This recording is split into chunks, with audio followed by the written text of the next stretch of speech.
La bague était celle qu'il avait perdue, ce qui émut Maya. À cet instant, il oublia même le danger. Cette bague était capitale pour lui. Maya ne lui chercha plus d'ennui et lui dit que, s'il avait un peu de conscience, il devait d'abord prévenir la police, puis se faire soigner. L'homme accepta sans hésiter et, avant de partir, remit à Maya toutes les munitions qui lui restaient. À ce moment-là, Maya fut même touchée. Avec ses balles supplémentaires, ses chances de survie augmentaient. Mais Maya ne s'attendait pas à ce que l'homme, à peine reparti, croise de plein fouet sa femme qui revenait. Voyant sa femme sortir un fusil de chasse de la banquette arrière, l'homme descendit aussitôt de la voiture lui aussi.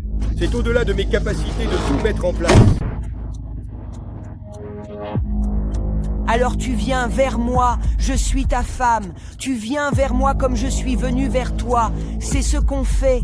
Tu as fabriqué un putain d'arc et maintenant tu vas m'abandonner alors que j'ai le plus besoin de toi.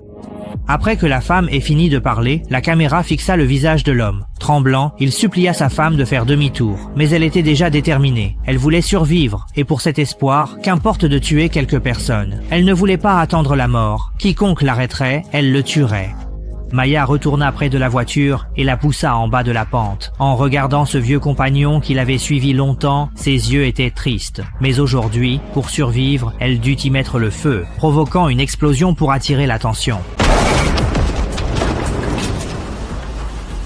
Eh bien, cette astuce a vraiment fonctionné. La personne que Maya avait contactée par radio s'est précipitée en suivant la fumée. Et par un heureux hasard, alors qu'il venait d'arriver, Maya surgit sur la route. Les deux se sont ainsi retrouvés face à face avec Maya. En la voyant, ils se sont précipités de l'autre côté, mais ces deux-là étaient très méfiants et l'ont immédiatement arrêté d'une voix forte.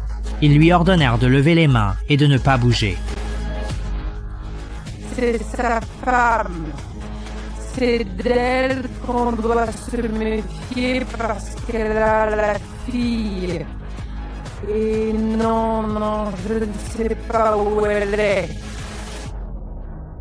L'un d'eux lui demanda « Tu caches quelque chose sous ta veste, n'est-ce pas ?» Maya ne dissimula pas et sortit honnêtement le pistolet qu'il avait sur lui. Cette fois, les deux hommes en face devinrent instantanément nerveux. Ne sachant si Maya disait vrai, ils restaient vigilants. Heureusement, Maya accepta de leur confier son arme, ce qui détendit l'ambiance. Ensuite, il prit la tête du groupe et les guida vers la cabane en bois. Les deux hommes demandèrent à Maya de rester dans la voiture pendant qu'ils vérifieraient la situation. Tous deux avancèrent prudemment vers le 4x4 et à peine eurent-ils ouvert la portière,